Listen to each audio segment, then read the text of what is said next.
Finally, we're at Friday. So January's over, which is awesome, right? And Friday is here, which is awesome. And I don't want to wish my life away, but man, I've had a busy week. I'm just glad January. I'm good. I'm just glad January is done and dusted. Now we can focus on 2024. We can, talk about the year and just be like so excited about everything that's going to take place, even though January was a very interesting month. Jeez, it's been crazy. I mean, I honestly, I don't know. Yesterday, I could not get over it that we'd already had the first month of the year. It felt like hardly any time had elapsed, and it was suddenly there. Boom, you're in Feb. And it's a short month this month, but it's also a day longer than usual because we've got a leap year. So that's exciting stuff too. We've got so much to get into today. Ben will be joining us later on. We've got a special guest, a viral sensation I'll tell you about just now, and loads of other good stuff. So we are hitting the ground running this morning with plenty to talk about. Finished my last, I was typing up stuff last night at, I don't know, like 11:30. And then I got into bed and I couldn't get to sleep until 2 a.m. Wait, what? Just so, yeah, my mind was just going crazy. I had so much to think about. So eventually I'm lying in bed reading at like 2 in the morning. And I thought, no, this is ridiculous. And put the book down, switched off all the lights. And when you like turn this way, then you turn that way, then you just can't get to sleep. I'm like, what is going on? Wrong with me that I got? Yeah, because I normally like sleep and I can, boom, I'm gone whenever I need to. So it's irritating when it doesn't happen that way. But Ruth says it has been a hellish month. Oh, yes, it has. It has been a lot of drama, a lot of sensation, a lot of like, what the hell? And I'm just glad January is over. There's been a lot. Like, sure. So what do you got planned for the weekend? Let's skip to that. Nothing at all. I was supposed to go and see a friend of mine, but she canceled last night. Like I got a text, she can't make it. So I'm gonna be at home. Probably get my car washed, and that's it. Like, okay, but was that one of those cancellations that you secretly go, I'm really actually okay with this, or was it one of those cancellations like, damn, I really wanted to do something? No, like it's one of those like, damn, like I actually wanted to see you. I haven't seen you in like months. This was like the first time in both our schedules where we were free. So it was one of those, I'm like, oh damn, that means I'm only gonna see you in June. Like that's how crazy our schedules are. So yeah, but I'm going to be at home, probably get my car washed, and that's about it. I'm embracing just if I make plans and they flop, I don't make other plans. I just sit at home now. Yeah. It's okay. It's a sign. Yeah, that's just be at home. So this whole week, I mean, I've got home every night and I've just been flat out exhausted. And the last thing I'd want to do is anything, but I feel like I might want to do something this weekend. So I'm not going to be boring and stay at home this weekend. I'll get something going. Make it happen. I'm good. I'm good. February's here. I'll see how the month of February goes, and since it's a month of love, we'll see how the month unravels. Yes, the month of love. Yeah. You're right. Yeah, that's very good. What Valentine's is coming. And there's an extra day of love in this month of love, so it should be a powerful one. Can you explain stan culture to me? Can I first start off by saying, I think we need to get rid of stan culture. So stan culture is basically fans of like celebrities or things, but they feel like you can do nothing wrong. So whatever you do, you are just right according to their eyes. And anyone that goes against you, they kind of demonize and they go to the extremes of like, oh my gosh, like Shapiro, you don't like Gareth, so we're going to like share your address and phone number on the internet because you don't like Gareth. So this is like Beyonce fans are stan. Yes, like the Beehive, the Bobs. There's so many of them. But the reason why Taylor I think Swift. Taylor Swift. oh, the Swifties. Or Swifties, I don't know what they're called. The reason why I think we need to get rid of stan culture is currently there's like a beef happening between Nicki Minaj and Megan the Stallion. So these are two female rappers. Um, Megan the Stallion dropped a song called Hiss, and in that Yeah. song, there's a line, and people are saying she's taking shots at Nicki Minaj, where she says, "These hoes don't be mad at Megan. These hoes be mad at Megan's law." And I had to then go Google what is Megan's law. And Yeah. in America, Megan's law, you have to like that's where you register if you're a sex offender, so that the public Oh knows shit. who. And Nicki Minaj's husband is a registered sex offender. So that line dropped, Oh. and then right? And then Nicki Minaj was upset because she dropped it last week Friday, and Nicki Minaj was upset for like 72 hours tweeting what, and then she dropped her own diss track to that line. It was a horrible diss track, like absolutely pathetic. But now, like, people are saying, "Oh, okay, the diss track is whack, like, Nicki can rap, but this is horrible." But Nicki's fans are now attacking anybody who's kind of saying, "Nah, guys, this is not the song. This is not a nice diss track." Like, because she Mm. referenced, Megan Thee Stallion's dead mom. She Oh referenced her wow. It's getting very personal and mean. Yes, and now there's a point where she was on, like, Twitter Spaces or something like that on some the Bobs know what to do, and people are now saying that their accounts are getting reported, family members are getting harassed, Megan's mom's, graveside had to be beefed up with security because there were Oh threats my that were god. going to invade. So I'm like, "Whoa, guys, like, I know that I'm a lover of hip hop beefs, but Yeah. this is not it." And Now that's my issue. this sounds horrendous. I mean, Mo Rabbit says in the comments that it's from the Eminem song "Stan." It's about that obsessed Yes, fan who that's writes and kills himself and, yeah, all that. that's where the word comes from. But just seeing everything, it's been a week, and Nicki Minaj has been spiraling on social media. If she's not on TikTok, she's on Instagram. She's speaking a lot, saying a lot. But the issue is she's not saying to her fans they must stop whatever they're doing. And people have coming out to Oh, say we're getting death threats, our accounts are being blocked, my address was leaked. And she's just like, yeah, the Bobs know what to do, and you gotta do what you gotta do. And I'm like, you see well, there. you see, No, I ma'am. I I think this is so childish and stupid because so you're a big Nicki fan, or you're a big Megan the Stallion fan. I mean, like, who is that your whole thing? That's what you are. That's your whole life. Everything can be wrapped up in what a fan you are of some dumb rapper. And listen, I'm a rap fan. I Mhm. I would I would be able um to recite the lyrics of a ton of like late 90s and early 2000s rappers. But that was a different time, and I don't think Yes. although they had beef, they would just shoot each other. They wouldn't involve No, they wouldn't involve their fans. Yes, Mhm. and I my whole mean, thing is I'm for the Biggie songs. Biggie and Tupac are dead from, like, rap wars, but they didn't Yes. involve their fans. They didn't get, like, their crazed lunatic and by the way, it's not gonna make a difference if Nicki says, "Don't do it." I mean, I know that there are a couple of fans who will probably go, "Oh, well, if Nicki says so, then we mustn't do it because they worship her." But there are some crazy people who won't they'll think that secretly she still wants them to do it, and they'll go and do whatever they're gonna do, right? Yeah. That is the problem, but from what we've seen with all her tweets, right? Because she's Yeah. basically being a mean girl. It is somewhat of a she is encouraging this crazy behavior because she's acting crazy herself. And it's like, girl, we both appreciate, the music.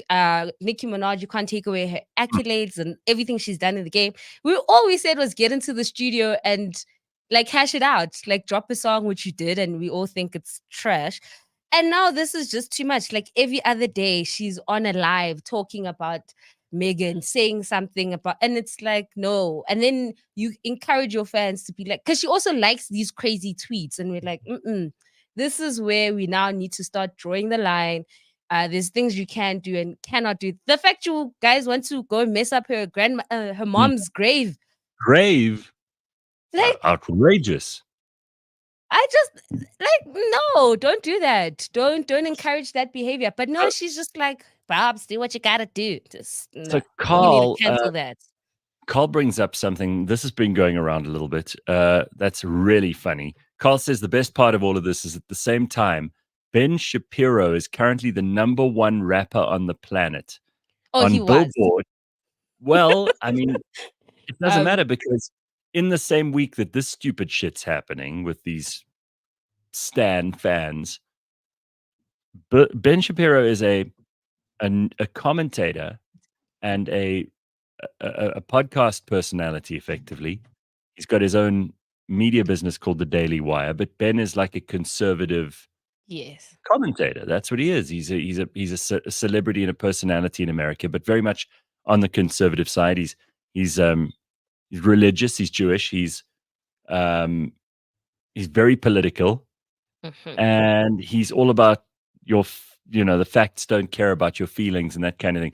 Anyway, he's collaborated with a musician, and his song has been number one for at least a few days this week, which Yes. must piss off all the rappers like you can't believe. First of all, because he's conservative, and second of all, because he's never done this before, and he's just shown Yes. how you can get to the top. And apparently this is the biggest song in America. It has been for the last few days. So Mhm. it kind of makes a mockery. And I saw even Billboard came out with an article this week about how did this happen? Like they're all confused. And like, how could this possibly be that Ben He's number Shapiro is one the hit. world's biggest rapper? Yeah, like they were all embarrassed. Yeah, I saw that, which was also funny because like it happened right bang in the middle of this entire like beef song Yeah. happening. And then Nicki Minaj was like, "Oh, congratulations, Ben, on your number one hit single," you know? And we're like, wait, what? And then I went to Ah, listen to the song because I just had to be like, wait, Ben dropped a song. And yeah, like, yeah, he must enjoy the fact for like a few days he was number one, but he's not now. He's been knocked off. I think he's number two, which is still an achievement. It's amazing, right? like, excuse me, sir, but it also shows you that he has a fan base.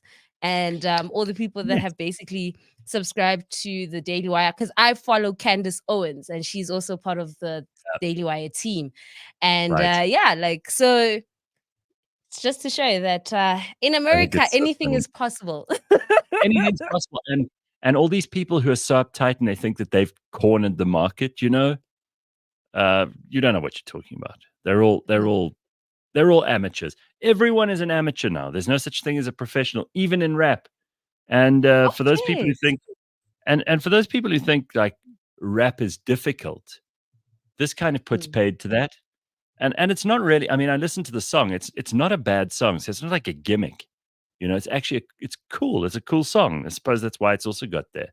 So people who don't know anything about Ben Shapiro, and there might be lots of those people, Mhm. they're gonna go looking for this because they'll see it's number one. They'll be like, Yes. "Huh, not the worst song." Yeah, it's absolutely not that bad. And since we're still like talking about music, Yeah, I recently read an article, I think this dropped yesterday sometime. So the Universal, the record company, has officially yes, decided to like withdraw the artists' songs on TikTok. yes. This is a big story. I like all my Yeah. musician and artist people that I follow on social media were posting all of this last night. It was all they were talking about. So, what does this mean, Yes. Cynthia? It means you can't use their music on TikTok anymore. Yeah, so like the likes of Taylor Swift and Drake, where people would like basically use their songs if they were trending, to jump on the trending song or trending dances, their music Right. is no longer available. So even if you go onto their Ooh, pages or search for the songs, it's no longer available. So I think it's going to be quite interesting to see how that also affects the charts because we've seen TikTok have a direct impact on like who gets pushed to number one. Because if it's a trend definitely, on TikTok, definitely. then definitely people are gonna know about it. And now that it's quite a long list of artists that their music is all gone. So that's also gonna be interesting to see now, like with all this, okay, TikTok, let's see what's gonna happen, who's gonna shoot up now, who's going to be on the Billboard 100. Yeah, and some of the artists have come out to say they're a bit upset about this. They don't think it's the right decision. But at the end of the day, if you signed under Universal, it is what it is. It do what it does, and your music is Well, gone from TikTok. they must have a very good reason at Universal to have come off this, because clearly the advantages are, as you've already kind of highlighted, they can get their songs spread to a very wide network very quickly. And Mhm. if it picks up steam, it can go far and wide immediately, and it's a very useful marketing tool. But obviously Universal looking at this going, we are losing so much money, or there is such copyright Yes. infringement, or people are just lifting this song and using it in things that maybe we don't want to be associated with. um so they must have their reasons. I think it's great. Oh, that I think is it's the great. reason. So I'm apparently they've been in talks with TikTok for months because they did have like some sort of agreement and that agreement came to an end and now they're trying to mm, renegotiate new. And the biggest one was like, how do they ensure that the artists are compensated for the songs that are on TikTok? And TikTok did not have a good policy or anything that was said that made Universal feel so like, okay, this is a good enough reason for us to stay. so they're doing what a record company really should do, is look after their artists. Yes. Who would have guessed? Who would have known? Because these artists get such a tiny, tiny fraction of the money that they used to get for, song Mhm. and album sales, all of that stuff. It's just fallen right through. So if you're an artist and you aren't performing live, you just don't make any money. Full stop. Yep. Yes. Right? Yes. So it's Anyway. going to be interesting how even TikTok itself deals with this because that's a big catalog of music just Mm, wiped out. And people's videos as well have basically, if you've used that song, it's basically muted. right. So yeah, it's going to be very interesting to see the next few weeks how people engage with this and what are they going to do and maybe we'll see more independent artists shine. I don't know. I Right. don't think so. I really don't, but good luck, Let's see what guys. happens. Oh, okay. I don't know what happened to Gareth and what he just saw. Um, but there's also a cool AI tool that I want to tell Gareth about when he does come back. And this particular tool, I think, will be something that Sorry, he absolutely loves. disappeared. Sorry about that. So I saw a That's fine. comment here from Gary. He says, "Is Ben not in today?" No, he is in. He usually joins us at 1:30, so Yes. he'll be with us. Don't panic, Gary. All right. Just by the way, there's been a lot happening this week with our podcast party platform, which is Hmm. running ahead at full steam. They've been doing an event every day this week. They were at Protea Glen Mall, then they were at Balfour. They're in Gauteng at the moment. Then they were at Alex Mall. So they've Hmm. been all over the country, and every single day, or all over Gauteng this week and this month. Every single day they'll be at a new location. What they're doing is our crew are going out there and asking young people Hmm. at all these very public places, are you registered to vote? What do you think of the elections? How interested are you in politics? What kind of a future do you want? All the Hmm. stuff that we should be asking, and especially that young people should be asking. So you can follow them on X at Podcast Party SA, on TikTok at Podcast Party _ZA, on Instagram at Podcast Party SA, and they're on Facebook and LinkedIn as well. And you can also get them on all the other platforms. So go and follow them because they're doing a very specific thing around the elections. And if you're interested in that content, this is for you. Yes. And also Speaking like of, the and subscribe at YouTube channel, Podcast Party. mm, Yes. Yes. I Yes. didn't Yes. Yes. mention Yes. YouTube, did I? No, I didn't. Mm-mm. Okay, so yeah, go and subscribe at the YouTube channel. Very good.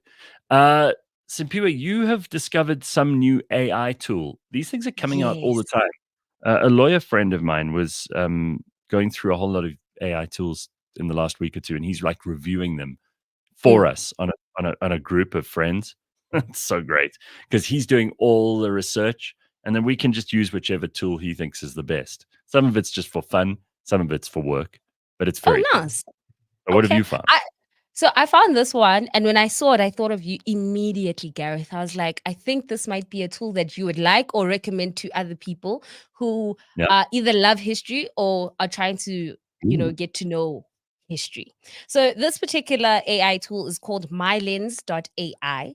And basically Hmm. what it does is that you go onto the website and you can type anything and it gives you a timeline of that particular subject. So for example, I did YouTube and it gave me the timeline of when YouTube started and all the milestones that have taken place until now. So it's all the big Oh, milestones that have happened, and you can download that and you can like see what are the big things that have taken huh, place. And I did it with a few things. So I did it with Cliff Central. Cliff Central's on there. yeah. And it even said like May 2014, Cliff Central was started. And then like when you guys started Right. created the app, when the shows were expanded, and like now what's currently happening post-COVID that we still have shows going on. I did it with the Oh, ANC. It tells us like, oh, this is when ANC was started. This was when Umkhonto Wesizwe was done. This is when the massacre happened. Like, it's actually quite informative and an wow. easy way to consume, um, content that happened and also, like, history. And then I did YouTube, which was super, super fun. It had a lot of info. But once again, it also like when YouTube was created, the first video uploaded, when they got backing, and I think it's This very is so easy to consume. Yeah. I love it. Because often, I mean, it'll also be so useful. You're going into a meeting with a company. I mean, provided it can reach into the deep dark depths of the internet and pull up as much information as possible. But if you go to a Yes. company for a meeting and you're trying to kind of find out when they started and what's been happening there, and this thing will do all the legwork for you, which is brilliant. Yes. And you can even download that timeline, so you don't need to just see it online, so you can download the timeline, Right. and what's cool is it's so easy to read, so, like, with the ANC, I was like, "Hmm, I wanna see," 'cause I wasn't sure with all the other companies, like, I didn't know too much, but, like, the ANC, it's like, "Oh, the African, National Congress," and it tells you when it started, and then you can click on that event and then read more Yeah. about it because it's summarized to, like, and I was like, "Oh, this is nice." So you can do it with like anything, Twitter, Apple, Samsung. Yeah, Amazing. like just Amazing. go. So it's mylens.ai. And I was like, Yeah, this Gareth would love. I think this is something amazing. up your alley. I just love that there is a timeline attached to it, and you can look up the history of pretty much anything, and it'll give you this Yes. breakdown of all the things that happened. I suppose you could put in, you know, countries, empires, kingdoms. They'll break it down for you there too. That's bloody fantastic. Yes. So there's one other thing I wanted you to get to before Ben comes in this morning because I didn't know this. But Okay. apparently, there's a whole section of West Park Cemetery in Johannesburg, which is for celebrities and sportsmen and politicians. I also did not know. It's deemed like the VIP section of the graveyard. Like Yeah. it has basically everyone. So this is based in Randburg, and I didn't think about it because I've seen some of Mhm. these the grave. What do they call it? I've seen some of like AKA's one, but I didn't realize Yes. they're all together. So you'll find the likes of like AKA, Johnny Clegg, Ah, Pro Kid, Gugu Zulu, Baby Jakes, like Hugh Massacre, they're all there. And so you can basically like it's a cool date idea. If I think about it now, you and your partner can just go. yeah, And sure. then like look at like it has like ANC veterans, it has just some of the biggest celebrities we've ever had there. And it's quite elaborate. Like, I looked at that and I was like, "Oh, damn." No, no, this So is yeah. cool. So there's a site that you talk about, mylens.ai. There's a Mhm. site called Find a Grave. So if you're looking up any, famous people from history, they usually have a picture of, if you like, Oscar Wilde, or you wanna see where Princess Diana's buried or whatever else, they have as many pictures as they can find. People upload them themselves to this Find a Grave. Now, I mean, for some people, it might be very morbid to go and visit a graveyard, but as you say, it could be really interesting because we forget about these people, and then you suddenly see the grave and you're like, "Oh, this is where this guy is." You know, Yes. 100 years down the line, you'll still be able to find these people and their graves. So I think it's quite cool. I mean, accepting a massive calamity of some kind, but that's Mhm. fascinating. I think that's really Yes. interesting. I didn't know there was a special section. I didn't know that either. But also what also took me aback was how elaborate those grave sites are. Like there's Your even one where it has like the person like standing there. There's one that has a seat you can even sit down. They're quite like they're very, very beautiful. I didn't know about this, but I think this is something I'd like to go see now. So yeah, it's West Park Cemetery, and I think that's in yeah. Randburg. And yeah, it's open to the public and you know. We've got a little video here. This will Yes, be so you can see take a what look, I'm talking about. and I'll keep my mic on and try to narrate for you through the video. Did you know that there's a Take a look section at in the this. West Dean Cemetery that houses all of South Africa's favourite celebrities that we've lost over time? AKA Majola. There's a whole section, and as you walk, you'll recognize the names. And the tombstones are just beautiful. I mean, look at some of these. They are just magnificent. It's a real memorial to these people, you know. Oh, I remember this guy that died on Mount Everest, I think it was. I remember him. Wow, look at these. Look at the statues. These are actual, like, full-on stones. It's amazing to walk through here. Some of these graves are horrible looking. Shoot, the soccer player. Oh my word! Remember Gloria Bosman, the guy from the news. Oh, Sure. remember all these Simba, people. It's just Simba amazing Mere. when you see all these names and Huh. all the people we've lost over time. Look at these beautiful tombstones. Absolutely beautiful. Yeah. Wow. Oh, the guy from the news, that's the guy there. I don't know. Do you Some of remember these. Nkosi Johnson? That's him over there. And then there's a whole Ossie section Johnson's there. with Okay, all these sure. famous ANC stalwarts. Jomo Dise. Do you recognize some of these names? Look, all these ANC famous. They shouldn't Well, famous, allow but I mean, some of politicians these there, well-known right? people. Look at that! Isn't that incredible? Sure, brass sticks. Damn. Wow, all these names.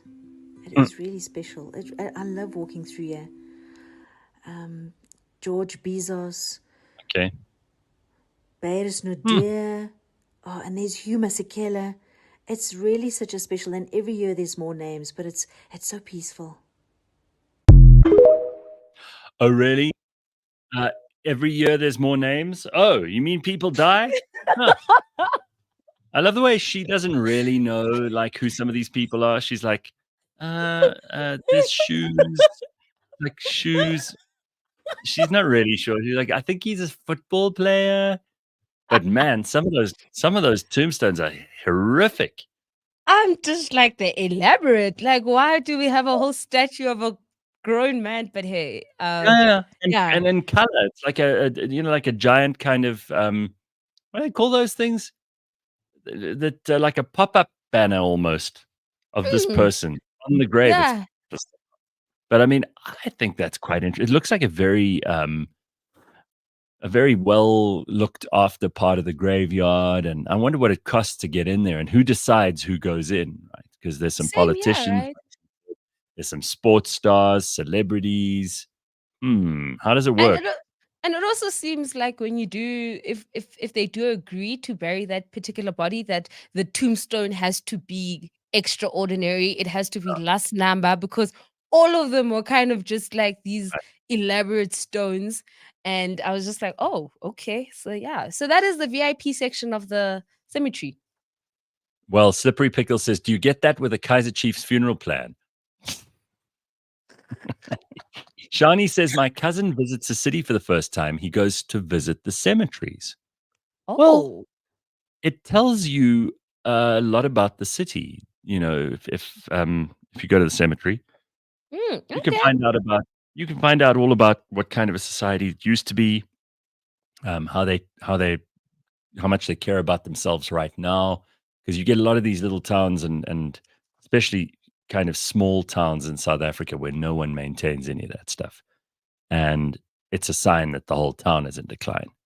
But Mm. it's very interesting. I mean, in Pretoria, we've famously got the Heroes Acre, where a lot of um, very famous people from the old regime were buried, and that place was exclusively set aside for South Africans who'd made a massive contribution during those years. I don't know if it still is. I don't know who's maintaining it. I haven't been there for ages, but that's similar to what we've got going on here. And this one is in Now she said like West Dean, but I think it's the same thing as West Park, right? Yeah. It's Yeah. the same. It's actually the same cemetery. I think she actually got it wrong. It's West Park. I did my Okay. research. It's West Well, Park. shame. I've got to say, like, this is where, and we knock TikTok a lot on this show, but you don't actually have to go. You can just watch someone's video and then decide whether it's worth going or not. So she's almost Mhm. saving you the trouble. That's cool. Yeah, I like that is cool. But I think that's something that I didn't know about because I know like close to where I stay, we have the Kresani Cemetery, and then every Mm, year they kind of do a thing, and my grand yeah. goes. She knows exactly when they have the memorial like services and whatnot, and it's quite elaborate. But I never thought that there's actually a place where it's dedicated for former celebrities and people that we loved as a country. So I think that's nice, and I think that's one of those things that okay, like I'm actually low key proud of South Africans, or South Africa Yeah. for keeping, something nice. Like this looks, Yeah. okay. Like I that's also agree. a history in itself. Like, oh, once So upon a time. here's an interesting fact from Tracy. She says small town cemeteries are really cool. Murderers were buried facing west. Everybody else faces east. Did you know that? No, why West? Is it That's true. planes or It's whatnot? like a punishment. If you murder someone, you face west. Sure. That's how it works. Yeah. Because you're meant to be facing. I mean, like Christians are usually buried, and I think Jews as well, facing Jerusalem. Yes. That's how it's meant to be, right? It's like all Yes. churches are built.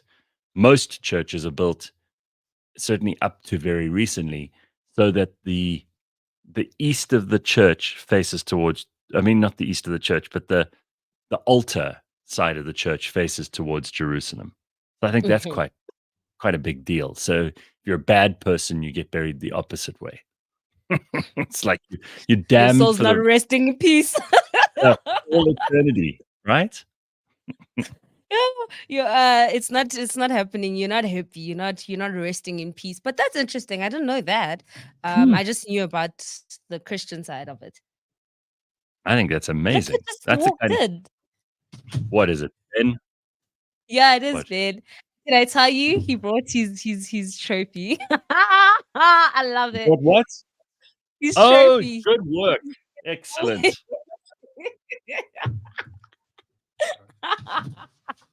Take a seat, I love Ben. it. Like he just Welcome walked to in. our party. He opened the door and he had a moment of like, okay. And then Yeah, he closed the door like a second later. Like he's a real very good. superstar. Like the world has to stop for Um, Ben. Yeah, bring it home, so guys. Trophy show, tour. This is yeah, you show us take the what you wouldn't trophy. win on Hold this it up. show. Hold it up. Let's take a look. That's So very obviously cool, Ben. this is the national version, and the international or world version will come back in March. Oh, Because I'm definitely going to Nice. win it. I'm nice. Focused I on absolutely believe in you, the Ben. world champ. I really believe in you now. Like you got this. That's nice. Suddenly Now, we was there doubt? we all This is are why I part of had to it. bring it. Oh, I love it. Good. Yeah. That's brilliant. How's your week been? What have you Guys, been up to? Yeah, mostly busy actually. It's been quite good. January all done. It was like the longest month ever, but in like a good way. Like, so much happened. I I don't think agree. I've ever had a more productive or busy January in my whole life. That's good. Same here. And I you was in a guys, meeting I yesterday, mean, and somebody even said to me, "What's happened to you? You're like all fired up, and you're busy getting like stuck into things, hook, line, and sinker." And I'm like, "Yeah, I'm feeling that way." yeah. Well, it is. All And right. the sun is shining. It's a great day. I see you guys. Well, Cliff, you're not here, but I mean, Shapiro, I see you for the first time in a few weeks. Yeah, I know, right? Yeah. Last time I saw you, you were just Ben. Now you're the champ. Mhm. Duly noted. We were talking about you last week when you went in the studio, and we were saying how stupid we felt when we were mocking you remorselessly, and then you ended up winning that thing. So from now on, we're going to have to take you much more seriously. Mm-hmm. Yeah, I think so. Yeah. All right. Well, we can get into some sport in a moment or two with super bets, and Ben will give us a couple of things to look forward to over the weekend. There's plenty to talk about there. And we've also got a special promo around AFCON. We'll tell you how that works. in just a short while. But Ricky wants to know, didn't Ben have back problems back in the day? How's the back holding up with the golf? Yeah, I mean, I always will. But just get stronger, Ricky. It's the solution to absolutely everything. I just wasn't strong enough. So when I play golf, it would hurt me a lot. And now, yeah, I kind of go ups and downs. But yeah, pretty good. Thanks. The other thing, and I even went and did some homework on this one because I saw it was something you wanted to talk about this morning, is this idea of having a professional profile pic, because there are also these AI tools. I don't know if Simpiwe told you about this mylens.ai that she discovered, which is like gives you the timeline of pretty much anything that you can look up on the internet. But I saw this AI tool the other day. I think you have to pay for it, so I wasn't going to. But apparently it'll take whatever picture you've got, or a couple of pictures of you, and it will generate these very professional business photographs. So like it'll put you in a suit, even if you're not. It'll make you look really slick. And, for some people, this is a way to present yourself in, I suppose, apps like LinkedIn, right? Mhm. Yes. Yeah, but this is okay. Carry on. But I see where you're going with this. Yeah, and I saw this thing, and I mean, they want you to pay for it. I'm not that interested in paying for it. But here, this is my professional pic on LinkedIn. This is the one I use. I'm not wearing a suit and tie, but I'm wearing a jacket and a shirt, and then I use this. That's fraud. That's fraud because that's 12 years old, 20 years old. Well, I haven't done a new one, but that's what I've got. You definitely need to update. You are catfishing the world there. How old are you there? 24. It's LinkedIn. I'm not looking for a date. Yeah, but it's disingenuous at best. I mean, how are you that person? No. Okay, so in other words, mine is outdated, so I need to get a new one done. Is that what you're saying? Outdated? It's more like there's a nicer way of putting it. You are a professional catfish. Hi, this is me. I'm a 24-year-old media personality. My name is Gareth Cliff. All right, okay, I'll change it. I have not for your audience. Since I set up my LinkedIn, it has not been on my mind to change the picture. Why would you? So? What kind of person is updating their LinkedIn picture every 3 years? Someone who's honest. But just like your driver's license, nothing else to do. Yes, it's a professional courtesy at the absolute least. All right, fine. I'm actually horrified. I'm horrified how casual you are about this. Ben is not impressed. Ben is not impressed. But I do agree with Ben. You do need to update it. It's quite. I went on the internet last night because I knew we were going to talk about this. I'm like, well, I don't remember what picture I put on LinkedIn. And when Ben says, "Do you have a professional profile pic of yourself?" I thought, yeah, I've got that. So I must have something on there. That's what I found. Sorry, that's not it. No, that's not it. Don't be sorry. We're here to make things better. This isn't. We're not roasting you. We just think that this is maybe. Yes, you misleading the public. Sanele says I'm misleading the public. Sandile says that picture was taken from the Thabo Mbeki era. When he started, yeah. Picture, Slippery Pickle says it looks like it should say Westlife underneath. You guys are funny. You've got jokes, huh? You got jokes, you motherfuckers. When that picture was taken, when Becky couldn't even afford single malt yet, that's how long ago it was. He was still progressing. All right. I'll take a new one. Oh, thank you. What are yours? Do you want to use the AI tool? How about you two? Go and show me. You go onto your LinkedIn right now if you've got one, because you have to have one of those for business, right? It's a different thing. Show me yours, you two. Sure. Let me see what you got. Like, so P-West must be like when she was 10. Isn't there a show producer that can do this? No, it's definitely like one that was taken about a year ago. I do believe in updating mine once a year at least. Well, I'm not sure I can show you because, I mean... No. So Ryan will find yours. Ryan will get yours for us. Exactly. Ryan, you can go dig up all you want of profile pictures. You'll find that they are contemporary. Okay. I'll upload mine in a sec. Here's one of Ben. Okay, here's Simpiwe. Oh, wow. Look at yours. Jesus, does that not look like me? It does. Like it even right now? Well, yeah, I'm looking at you. That's a good picture. That's very good. Thank you. There's She's positioned by her microphone. Yes. She's showing her personality. I mean, that's a profile picture. If I look at her, I go, okay, Right. that's the person I'm going to see. Yeah. Yes. Gareth, Okay, how about and Ben's? Let's take a look at Ben's. Wait, hang on. Here it is. There's Ben's one. in fact, you're in a white shirt right now. I mean, obviously my hair's longer there, but I mean, it goes through stages. It grows and I cut it. You look like, yes, I agree. You You, can see you my, look you can like see the my person crow's in... feet. You can see my crow's feet and my wrinkles and stuff because I'm a mature man. And then let's you're go not back to hiding. Gareth. Can we see the Okay, difference? show mine. Go Yeah, back to fine. Gareth's Yeah. catfish. Can we see the difference? The two different people. Guys, This is like when young I- Gareth. That's like John Steeners and putting a picture of Tom Cruise on and saying, yeah, this is me, guys. Change their ways. Change their ways. all right. First of all, that I is don't me need in the this to be a picture. roast. It This has is pretty funny. Just hold on. First of all, that is me, and second of all, it has not. It was a professional photo shoot, right? So I didn't Yes, do that back when to myself. photographers had film in their cameras. All right. God, you Please people are change it, pain. Gareth. Please Why change did it. you- Like, can we start All a right. petition? Gareth, change your Oh my profile God. picture. Who's even looking at my LinkedIn that needs to know the picture? I mean, really, it's not Instagram. What's your Even more reason to take care of your LinkedIn account, because the ones that do see it are very serious about life. Yeah, but Oh this my isn't God. really a link. This isn't really a LinkedIn conversation, is it? This is more about like if you're going to present yourself professionally, what is that image?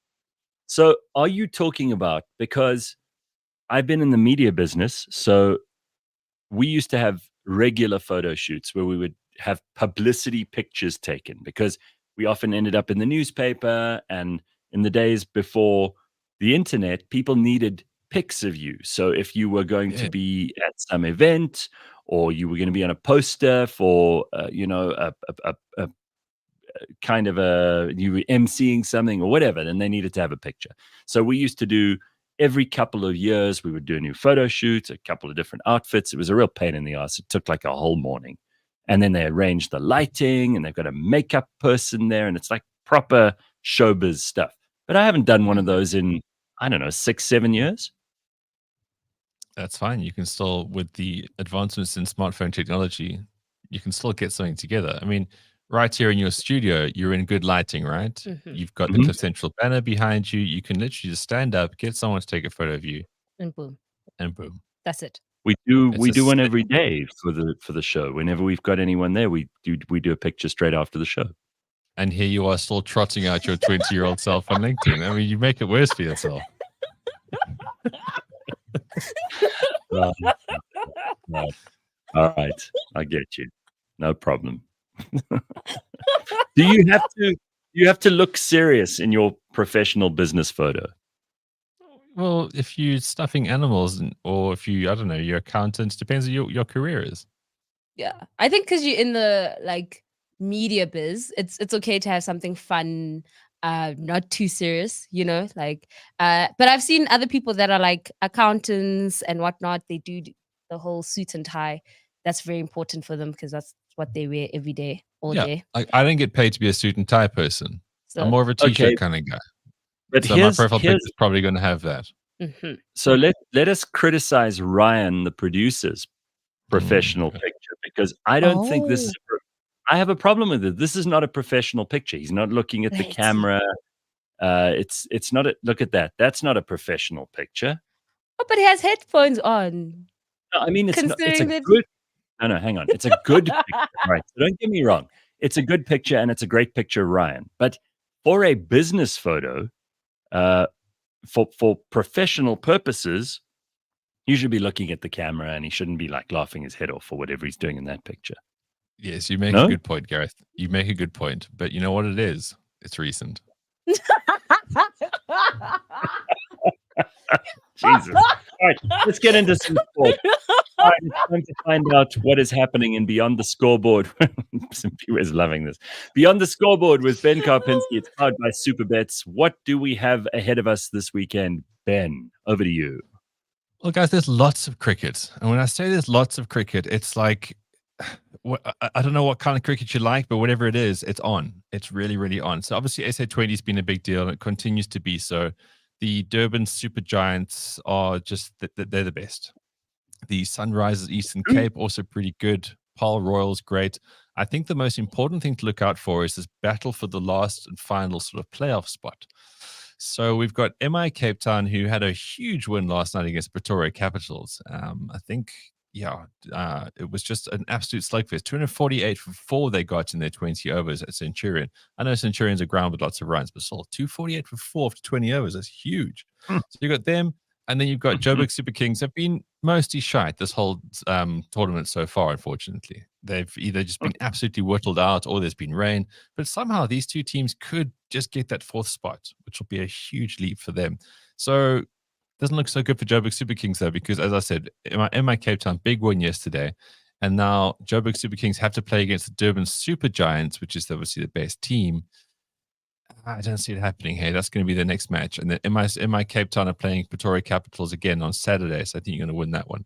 So that's how the 4 teams will kind of go forward. What I would like to push on more is that there's test match cricket happening this weekend. So currently India are 32 for 0 against England in the second test. Of course, they spectacularly lost the first test against England.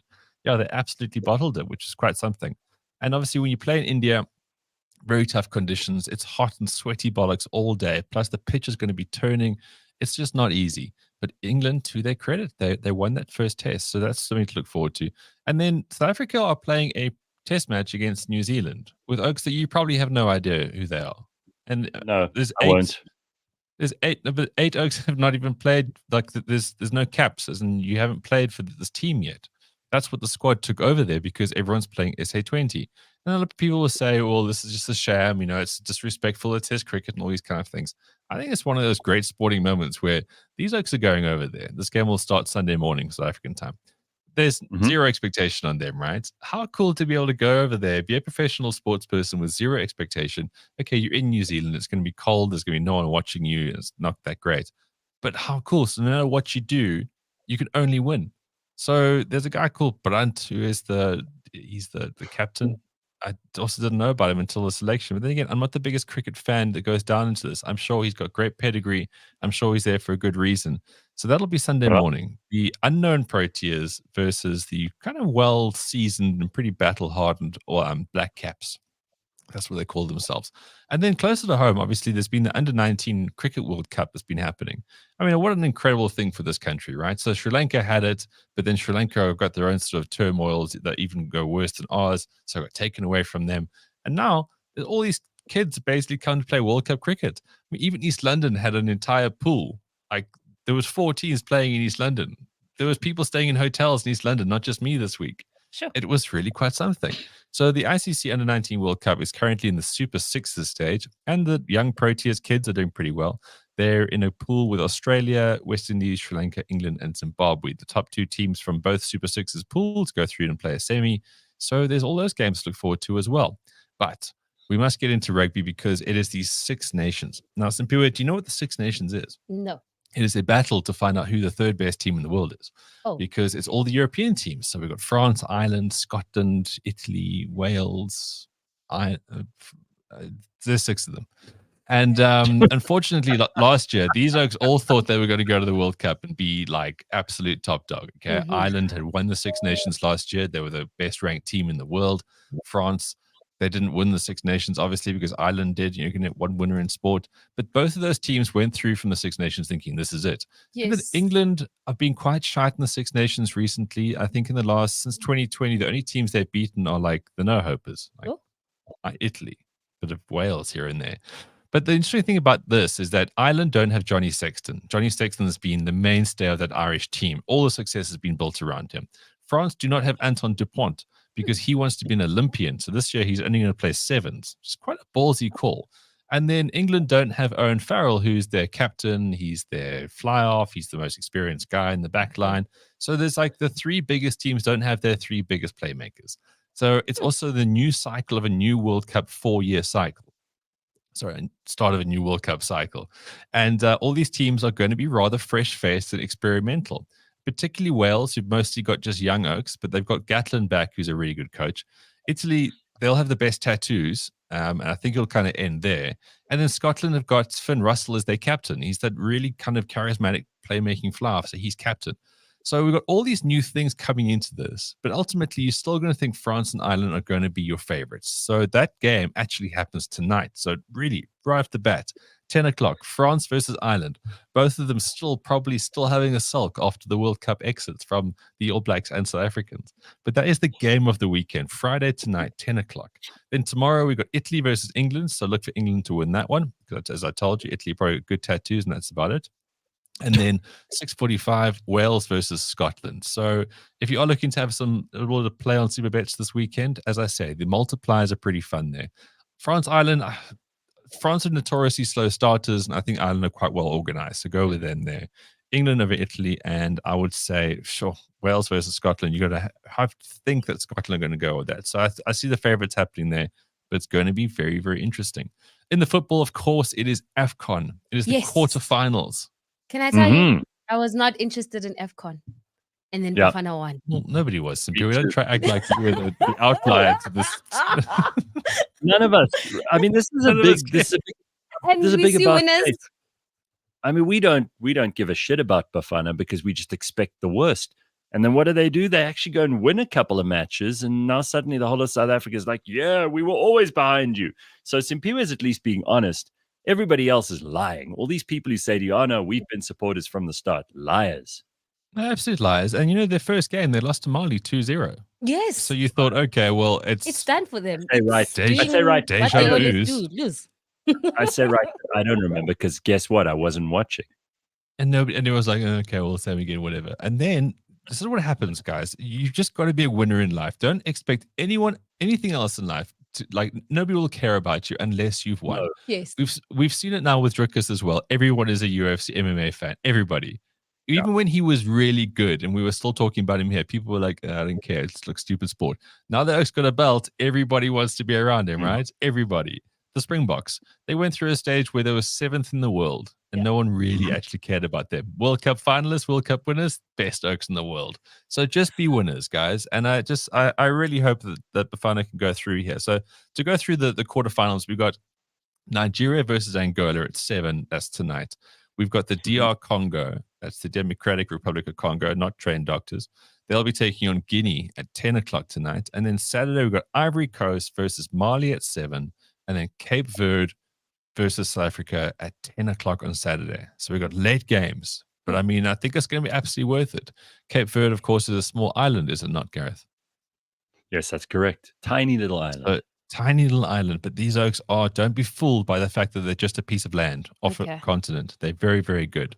So, yeah, I mean, it is hugely exciting because you don't expect them again to kind of go through from here, but they've got some momentum. And it'd be really cool if these guys could be a part of what makes South Africans great. Yes. Celebrations, right? We're all lovely people if you're a winner. So be winners, guys. You get to understand just how great this country really is. Everyone loves you. 2 questions, right? Should we continue not to watch them? Because it seems like when no one watches, they do great, you know? Like, just you know, I want the best for them. And 2, however you deal with the trauma / expectation, go for it. 2, do they have a shot? Like, do you think they could win this match? Absolutely. I think if you look at their games, you know, they played against Namibia, and they won 4-0. And you're thinking like, you know, are Namibia really crap or do they play really well? But then they were quite gutsy against a very boring and sort of nothing really offered Tunisia team, you know. And Morocco, if you look at how obviously not their best tournament. They were really good in the World Cup, and I think they've come down a bit since then. But I think there's a lot more structure to this team. And now the thing with Bafana and most of these teams all comes back to belief. And I'm not saying that try to sound simplistic, is that all of these Oaks play professional sport. They've all got attributes. The coach can galvanize those aspects to a certain degree. But if these guys don't get in that field and believe they can do it, then they're never going to do it. You can be so incredibly talented. They've got a few key playmakers that I think are pretty solid. But now there's this belief, right? And I think it also comes back to the fact that it's good to be a winner, and it's really been proven. Like I just said, those 2 examples I used around Drickus and the Springboks, people will look around and go, fuck, it must be so cool to be those Oaks. Huh? Everybody loves them. Everybody. And everyone talks about them. And I think this is their moment to get some of that. And if it Okay. isn't, then these oaks need their heads read or they're just a bunch of losers. But I don't think they are. So, yeah, I think we'd be quietly confident. Cape Verde, they weren't in the quarters last year either. It's funny, like none of these teams were in the quarters last year. There was 8 complete other teams in the quarters of last year of AFCON. So it's wide open. And again, play some multipliers on these things on this weekend. And you can have a lot of fun. Yeah, so there's a special promotion going on, AFCON in full swing. So are the prizes. You could stand to win a fantastic reward like a Sony PS5, a Samsung Galaxy S20, or a Gizu power station for your load shedding blues. So if you want to Very win useful. any of those, place a minimum. Of course it is. It's like the most in demand thing, right?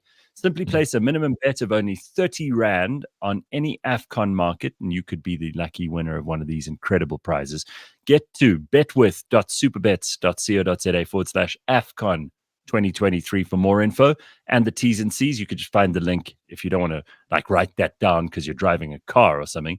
You can find it on cliffcentral.com or on Superbets from their social media. Superbets supports responsible gambling. Strictly no under 18s. Winners know when to stop. The South African Responsible Gambling Foundation's toll-free counseling hotline is 0800 006 008. So go along, stand a chance of winning all those amazing prizes over and above any money you could win with Superbets.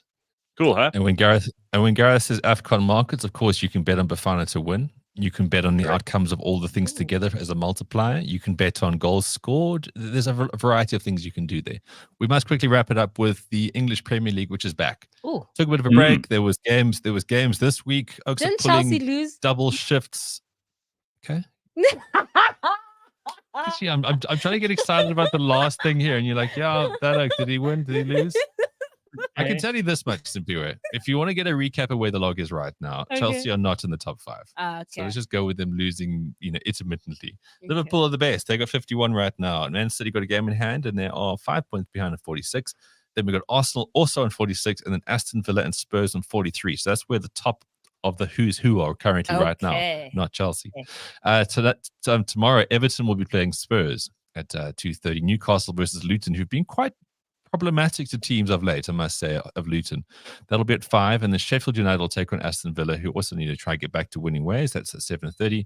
And then Sunday, we got some biggies. Man United versus West Ham at 4, Chelsea versus the Wolves at 4, Arsenal versus Liverpool at 6:30. All Arsenal fans are hugely nervous about that, of course, but they do have a home game. And then Monday, we'll see Brentford versus Man City at 10 o'clock. So you have an absolute plethora of football to get through. The Six Nations is going to be damn exciting. And all of that cricket, all of it. Ooh. It's like never ending. That's your weekend of sport. Well, I mean, there are a couple of people who are piling on with Bafana instead of Sanela says here, I still haven't watched any of the Bafana matches. I'll only start building up interest in them if they actually win the title. And if they lose one match, I'm going to say, I told you all that they're losers. So people's standards are high. Yeah, I understand. I understand. When it comes to the world of sports right now, Sata is here and Bafana is right here. So they need to prove themselves. Yeah, they really do. But I think they also know this. I think they also know this. People just hate a loser and they just love a winner. That's all there is to it. That's it. Look, the thing is, none of us gave birth to Bafana either, so we don't have to be nice to it. But we'll support them if they win. And this is what it comes down to. That's not me being like, oh, well, I'm so perfect. You must be like me. No. Sport is, the rules are quite simple. People care about winners. Yes. Yeah. I will have to say, I saw some of the social media tweets by, I think, the Bafana social media manager. They got deleted afterwards. They were tweeting things after they won their match against Morocco. They never believed in us. Their apologies need to be as loud as they hate. Like, they were really shocked that they won this match. But the thing is, if people say that, then they must grow up. Like, really. Because you want to be proud for them, and it's like, guys, you're getting excited about getting a quarterfinal. You should be the 8th best team in Africa.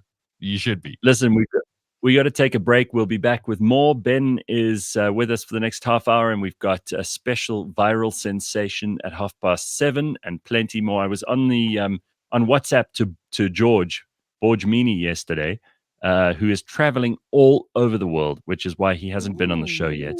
We're busy organizing for George to come back on the show, if you were wondering.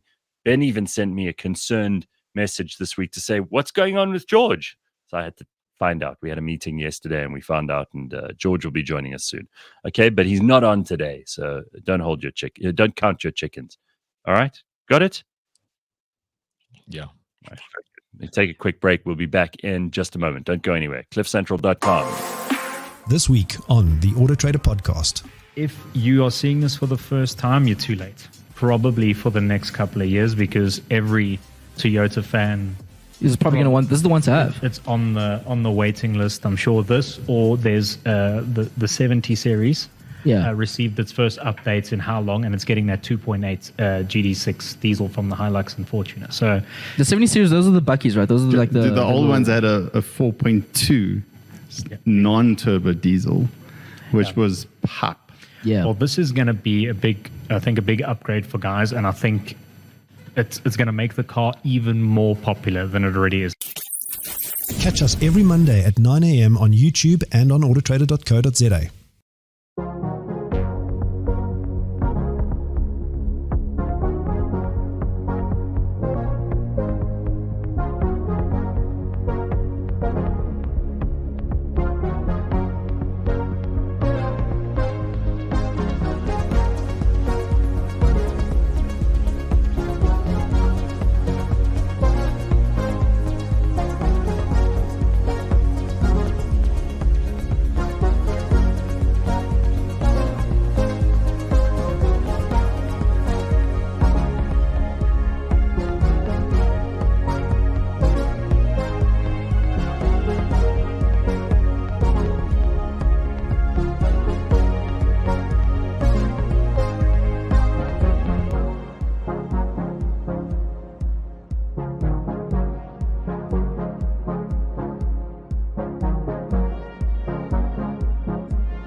All right, we are live. It is Friday morning on cliffcentral.com. We got Ben and Simpiwe, and you and me and everybody else is joining us this morning. If you haven't liked and subscribed and all that stuff, do it ASAP, please. It's the one thing you have to do every week for us. Otherwise, you know what? I'm just going to keep mentioning it until it drives you crazy. Ben, you mentioned that you were in East London. Now, I have not been in East London for years. I have no desire to go there again. I don't know what's happening. In fact, I don't know what's happening in the Eastern Cape. Well, no I reason. can tell you what happens in East London. What is East London like these days? What's going on there? So from what I can tell, there's no aircon in the airport. They still make the Mercedes-Benz C-Class, and people get really drunk and make litter by the beach on Sunday. Those are the three big takeaways for me. Sure. So, Great. I mean, we can delve deeper if people of East London. If you do have Wi-Fi, that was another thing that we struggled with. Connection, whether it be Wi-Fi or network, was very, very low. So that's four things. Yeah, I mean, I went for a little work trip. It was like kind of like an in and out kind of thing. We were showcasing the unveiling of a school that we helped rebuild with one of our clients, and it was nice actually. But it was because it was a day. Right. Yeah. So you wouldn't survive. I mean, I don't be those guys that like 72 hours, or 78 piles on places in this country that obviously aren't that great, but it's like there's parts of it that are just an absolute toilet, and it's a shame because it should be so beautiful. You've got this lovely river, like we fly out of East London. Mhm. So I flew in from Cape Town and I flew back to Joburg, and I Beautiful just from the noticed sky. it's so incredibly beautiful, that whole section there. And then it's just the ugliness of, I think humans just make things rather ugly. A lot of them in this country. It's just, yeah, it's a shame. East London could be incredible, but where's the money coming from? That's Where's the the thing. money going? That's the No, thing. If you want to make not anything nice, where's the money coming not from? where- Where is it going? Where's the money coming from? Exactly. Simpi was right. Where's the money going? Because we know that they're stealing the money. And at the Eastern Cape, there's more stealing than anywhere else. That's why it's such a toilet. Yeah, I know, but like, thing is that because the stealing's done so much, there's no more money coming in because no one wants to invest in that place anymore because it's a lot to no hoper. So it's more like, is there ever going to be money coming in? Because Mercedes have got that thing there. That's local industry. But what else, Yeah. like where else do these places go? You know, like, I think So what I'm do getting you at not here want is, you don't want to buy a holiday house in East London now, Ben? No, he's not doing that. look, I think with most places that are crap, if you drive 20 minutes, you'll find something better. And apparently East London is really great if you go north or south. All right. And yeah, it's a beautiful coastline, beautiful part of the world. It's just a shame that it has to be not great. But it was kind of cool being there. I walked along the seafront for a little bit, and when I say I walked along the seafront, I walked to the corner where I could see other people. Yeah, we stayed in this really interesting hotel. Like I stayed in the 12th floor of a hotel in East London. Yeah. How ballsy of an investment do you make to make 12 floors of holiday of hotel in East London? Outside of like a cricket World Cup, maybe like an under-19 cricket World Cup coming to you, like what happened? Like there's an ICC there, right? What do they do in the ICC? Don't judge. Right. I'm more asking actually. You got a massive world-class conferencing center with hotel rooms galore. Like, what do they do there? How many marijuana conventions could they possibly have? Well, there's King Dalindyebo who might have his marijuana convention there, but I don't know what they do with the other 51 weeks of the year. Well, the one part of the so there's the ICC in the middle, and there's like the one hotel thing with the 12 floors. Can and I stayed just in the point 12th. out, sorry, what a cheek to call it an ICC. It's not international. It's really not. Like no one from overseas is coming to South Africa. Oh, I've got to get straight to East London. Let's go there. But then I can see, well, we get Joburg and Cape Town and Pretoria. We'll worry about those later. We've got to get to East London. ICC. What a cheek. Yeah, ELCC. There's a convention center, and then And then the hotel on the left side, as you look at it, it's like they're either repairing it or they've given up on it. But you never given up. In most places, you go renovating, right? East London, you're going might not bounce back. Given up. But that was cool. I had some nice time in Cape Town before that. So yeah, looking to put a decent stretch in back home, and obviously be in studio on Fridays. Like I'm here. Well, Pumlani says, interesting, Ben, that hotel you stayed in is where all the comrades and the blessers bring their slay queens and baddies. So now you know what. I knew that bed felt itchy. I slept on a towel. I did. Imagine UV lighting, that whole, yeah. Oh. And I was on the 12th floor. You know they're taking their chicks up there because it's more glamorous. Yeah. That's the floor they put the celebrities on. Bit of a rickety toilet seat as well. So yeah. I'm glad you survived. That's it. I think there was also a gym. Oh, People were using. There was treadmills. There was weights. I went to the gym twice. That was quite cool. Okay. Someone called Because It's Joy in Africa says the East London ICC is where the ANC comrades were beating each other with chairs at the provincial conference. So obviously a very, very upmarket place. Sounds rich. So I put up this picture earlier and we laughed because I said it was Ben's profile picture, but this is the spokesperson for the Hawks. Okay. And they put not the person in the photograph, but the spokesperson for the Hawks put this photograph out on social media. And So there's you want to explain where this comes from? So basically, in the Kruger Park, there's a Mug and Bean. It's a Lower Sabi, and an ex-manager has apparently stolen 900,000 rand from the place. So the Hawks are obviously investigating. So the spokesperson has used this picture as their profile picture As you see there, picture supplied. Not looking into the camera. In her car. So this Again, is it's like I the was saying about being spokesperson. professional, right? This is Yeah. the spokesperson for the Hawks. Okay. Yes. Yes, this is it. Right. No, do you not All have right, a picture by a desk or a picture doing hawkish things? No. It's just Okay, wait. me in my polo. Wait, but maybe she's trying to portray that she's about to, go out and catch Swoop on someone. and catch the criminals. She's quick and in a hurry. She's always in the car. Let's go. This is the day in the life of, Captain Dineo trying to catch criminals. Look, I'm also trying to see the flip side of this, but imagine this is it. Like, imagine you just stolen 900,000 rand, okay? And you go, oh shit, they got some crack team on me. No, they got this chick. And her profile picture is going to make you rest easy. You go, actually, I have nothing to worry about. She's barely get out of her parking space. Oh, that's brilliant. If nothing else, it's like anything. When you go buy a product or whatever, you don't buy something with the shittiest packaging. You try and get a bit of confidence. Like if you were to go buy a TV right now and there's like half pushed around box and it's like a horrible color, looks weather beaten, you're not going to buy that TV. If you buy a TV with a nice white box and there's great branding on it and there's type and there's like reinforced, you want to buy that because it looked great to the start. Today, you can't instill a sense of pride and fear against the criminals when you've just taken a horrible front-facing selfie shot on your phone. Am I just drawing too much into this? No, you're right. I tried giving her the benefit of the doubt, but yeah. Especially because like government departments already waste so much money on stuff. They could just waste some of that money on looking as professional as possible for their profile pics. So I get it. But I do think she's dressed smartly. For all we know, she's hugely effective.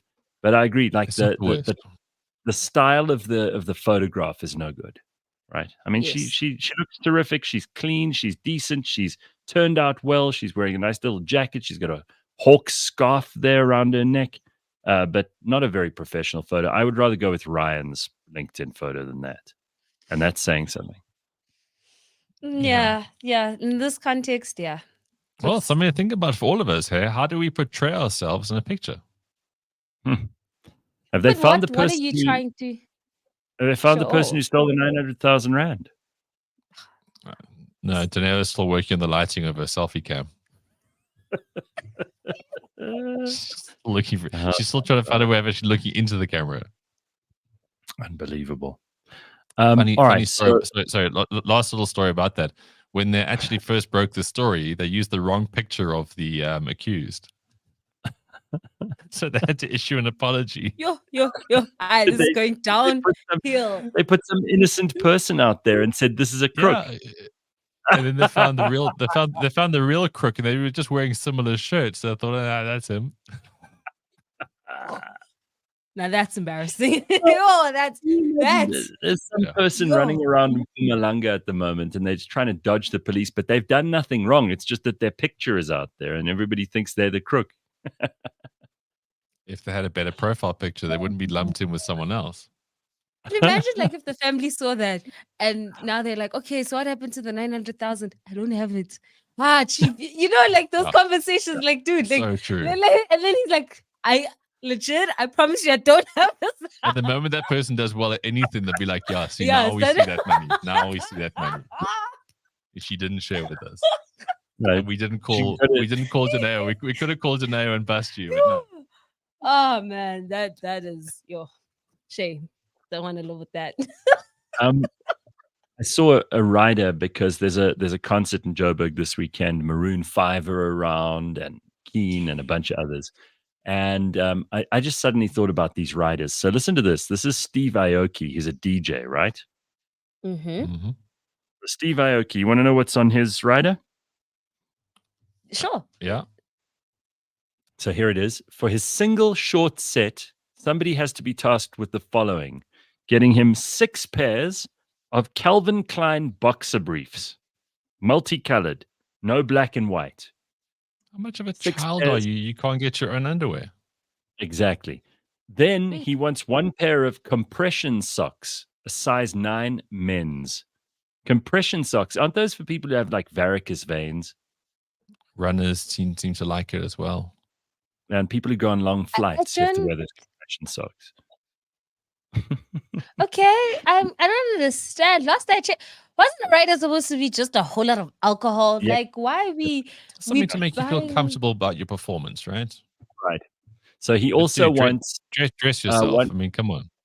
he wants one pair of hair ties, which he uses to put his hair in a bun, not a headband, and there must be no metal on it. Then he wants one mint-flavored dental floss, one yoga mat, and one box of 10 Trojan bearskin Magnum condoms. Who's this guy? Like, I know he's a DJ, but I don't know you. Like, who are you? Why are you? He needs Wait, those what? condoms, Simpiwe. What the hell? What's wrong with you? Don't you get it? That's the whole. Who are you? You don't know who. I'm just You don't like, know who I Steve really don't Aoki know is? the. No, so now I'm like, you have this like long list, but who are you? But he wants This is- he wants condoms, he wants underwear. I'm just concerned about what's happening in that change room after and before the show. Why does it because- sound like we are buying him basic necessities? Like he can't afford just getting by.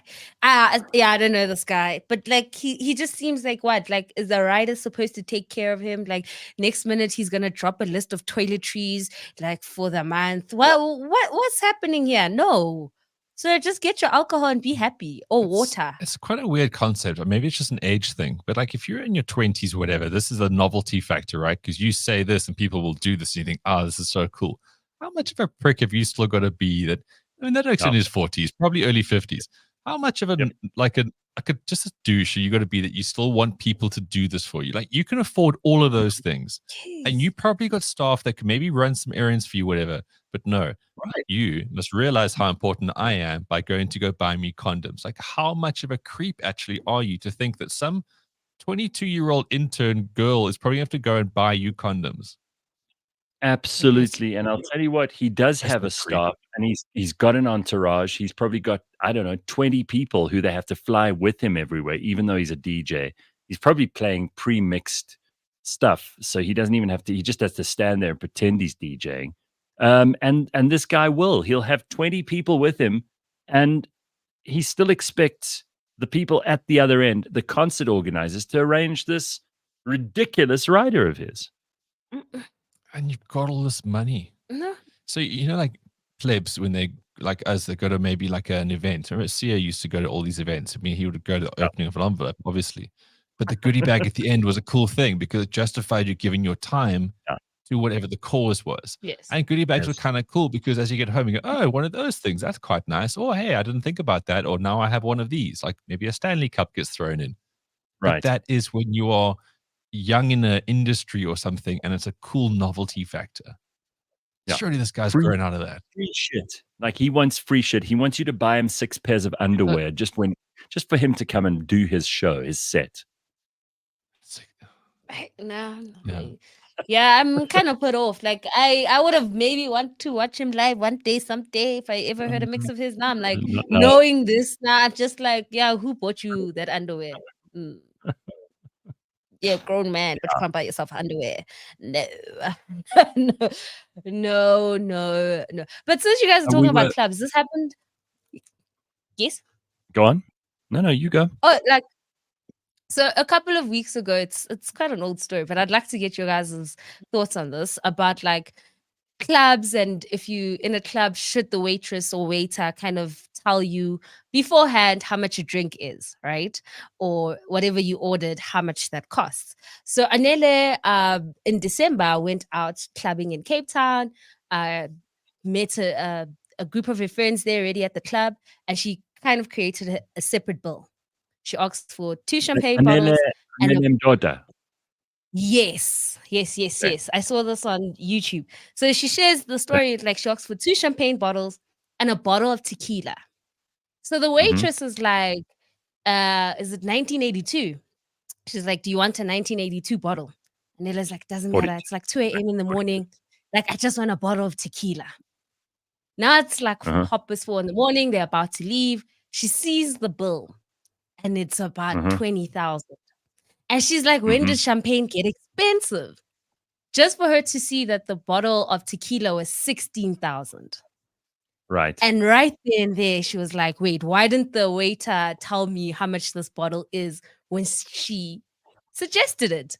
And everyone has kind of been up in arms to say, wait, like, whose fault is it? Is it Anele for asking, or is it the waitress for suggesting the most expensive bottle? Well, this is the thing. If you want to live the lit life, right, you've got to pay for it. So when the person said you want this bottle and that bottle came and you didn't know what it was, everybody knows there's value in life, right? 16,000. Yeah, but if you're not sure, then you ask. Because if just going on your story there, if she said, whatever, get me a bottle of tequila, and the waiter who's there to make money, not to meet Anele and just hang out and listen to music, they need to sell what they're going to get the most tips from, right? Mm-hmm. So they will always, I mean, this is not her first time in a jeweler, is it? She's a big celebrity. She goes to expensive places. She likes to find the things. This isn't news for her. This seems like a very odd story. So you're saying she should have asked, money. she should have checked. Yeah, she mustn't just expect it to. Yeah, okay, all right. Well, so Ben, Gareth, Ben I mean, taking if you went, well, if you go to a restaurant and someone brings you something that looks fancy, okay, and you have no idea what it is, might be common sense to go, I'm not sure what this is. Looks really expensive. I'm going to ask, because what if this costs 20 grand? I'm not just going to open it, guzzle it, and go, yeah, that was fun. Give me the bill for whatever the Cuervo costs. Like, that's not how life works. Okay. But like, okay, to just let's play, I'll play devil's advocate, right? In this case, she kind of already knew how much the bottles of champagne was going to be, right? Cool. Hence why she was like 2 bottles of champagne, and her immediate thought was, when did champagne get that expensive? Right? So she, in her mind, she already knows club prices. I think she was taken aback that the bottle was that expensive. Like, it's not a 5,000 rand bottle at a club. Sure. This is almost 20,000 that you're spending for 3 bottles. So, and she suggested, the waitress suggested the bottle. It wasn't like Anele trying to say, get me the best tequila bottle out there. She was just like, I just want a bottle of tequila and just bring it. And so with that suggestion, she should have just been like, yeah, by the way, that's But now if you think about the waitress, right? Mhm. It's in Cape Town in December. Everyone's going large. You've got let's be honest, a high profile individual, a very famous person, right? Sure. Who would want to be around the best of the best. Maybe this waiter is actually being courteous by going, if you're having the best time today, this is probably the kind of bottle you need. It's like, it's almost like celebrities would go the other way around and go, oh, I wanted tequila, and then does she want me Cuervo Silva? Does she not know who I am? I'm not saying this is what Ned said, but I mean, this is what it is. bottle. And this is Don, that Don it's Julio. expensive. Yeah, it's Don Julio 1942. So the bottle is like, it's 40 centimeters long. So it doesn't even fit on a normal shelf. It's a beautiful brown handcrafted bottle. It's got a wooden lid on it. This stuff is super aged. It's extra añejo. It's really good tequila. I know this because I know about tequila. This is expensive stuff. You're not going to get this in South Africa. Remember also, you could probably buy this at the shops, and it would cost you half, maybe even less of what Anele would have paid for this in a club. But in a club, you're going to pay a lot more, right? Because that's what clubs do, right? Their clubs want to rinse you. People only go there to fornicate and show how rich they are. That's the only reason you go to a club. It's it. That is it. So you can't go, it's so expensive. They are still ripping her off. And this is what happens to a lot of people in these places. And you just have to cough up and pay. And I don't think she walked out and didn't pay. So I think she did, she did the right thing. But this bottle in the shops will cost you between 5,000 and 6,000 rand, which means they were charging her 3 times that. Yeah, that's normal markup. Jesus, why 3 times. Why are you guys even putting facial expressions at this? Okay, Ben, like some of us just don't have 16,000 to spend on a bottle. That's not the point here. The point is these people have overheads, right? It's called markup. Anywhere you go, if you don't, I mean, it's like talking to the EFF. It's like, do you guys not understand economics? No, I do, but I can still be shocked at how expensive things are. I don't think. Hold on, guys. I mean, I will take some credit for having taught Anele to drink tequila. So I'm a little bit guilty here for making her buy this in some long and distant way. But I'll say this: like, I don't think she's trying to pass on the blame for this to anyone. She just wants to know: is it appropriate for you to ask, or is it appropriate for the waiter to tell you, oh, by the way, this bottle that I'm suggesting to you now is going to cost you 16 grand? I mean, what do you do if it's a bunch of people who look like they're spending a lot of money, but they don't have a lot of money, and then you as the waiter bring them a 16,000 rand bottle of something, and then they can't pay because they don't have money on them? As a waiter, that's not a good survival strategy, right? Yeah, I'm really not taking sides here, and I'm not trying to make anyone look silly, but you got to realize that waiters are waiters, right? They are going to try to sell you things because that's the only way they can make money. Anele makes money through a multitude of things because that's what her talent base is, that's what her audience base is, and her appeal. I'm not saying you must judge her on that, but you've also got to appreciate that a waiter in December in Cape Town, this is the one time of the year they actually get to make some proper money. I'll tell you what, no one leaves the house from May to September. And what does this person do for money? I'm not saying this person's intent was to fleece Anele because of her profile, but it's December in the Cape and you're at a nightclub. I think you should be slightly more vigilant of how you conduct yourself with these things. Okay. Yeah, and also, can I just say as a general warning then, because I don't disagree with anything Ben said, but as a general warning, like there are some very, very expensive bottles of alcohol. You think you're going out and you're just going to pay between X and Y for it, and then there are bottles that sell for 5 figures in some of these places. Don't get caught with your pants down. Yes, this and yes. And this is the thing about the lit life, right? We've always said it. It's quite treacherous out there. Treacherous as hell. You have to avoid the machoshas. You have to avoid the expensive liquor. You have to avoid the rapists. You have to slay queens. You have to walk up to the muggies. No, it's a hard job. It's very difficult. Everyone's trying to. This is why we bring you the sport every week, so you know what you can do over the weekend as an alternative. You just watch the sport, and you don't get scammed. No one ever said. There I was watching the Six Nations, and I got scammed in a bottle of tequila. Well, this is a scam, and we really have gone hard at TikTok this morning, so I don't mind adding to the pile. But apparently, South Korea's food ministry has had to urge people. They've issued a public service announcement to urge people not to eat green fried toothpicks after TikTok users showed videos of themselves eating deep fried green toothpicks just made of wood, like normal toothpicks. Once deep fried, the toothpicks, which are made in this case from either sweet potato or cornstarch, resemble jade colored skinny curly fries. But people are worried that they will use wooden toothpicks in South Korea and eat them. And of course, if you try to eat a wooden toothpick, it'll get stuck in your throat and you'll probably die. I'm not seeing a big loss here. If that's what you want to do in life, go ahead. Whatever. What happened to common sense, guys? Like, why are you eating a toothpick? Why? It's because they want people to like and subscribe, and they have no way to do it. So therefore, I'm thinking, even look yummy. We should not be stopping people from doing these kinds of dumb things. These sorts of dumb things are necessary for us to clear out the gene pool every now and then. Please, let's not tell people to not do dumb stuff. It's like they shouldn't put a warning on a hairdryer that you can't use it in the bath. Don't put a warning there. Let people. It's one of the few things we can still laugh at on the show. Someone electrocutes themselves by dropping the hairdryer into the bath, trying to use it in the shower. We should be able to laugh about that.